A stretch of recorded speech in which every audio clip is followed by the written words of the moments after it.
বলেন আমরা কথা বলতে পারি নাই, সুদের বিরুদ্ধে ঘুষের বিরুদ্ধে কথা বলতে পারি নাই, আল্লাহর কোরআনের রাজনীতির কথা আমরা বলতে পারি নাই।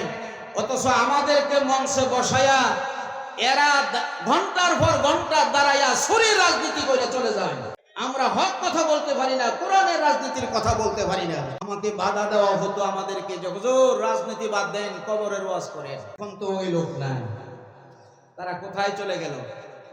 ইসলাম আগেও ছিল, আলেমরা আগেও ছিলেন, এখনো আছেন, ইসলাম এখনো আছে।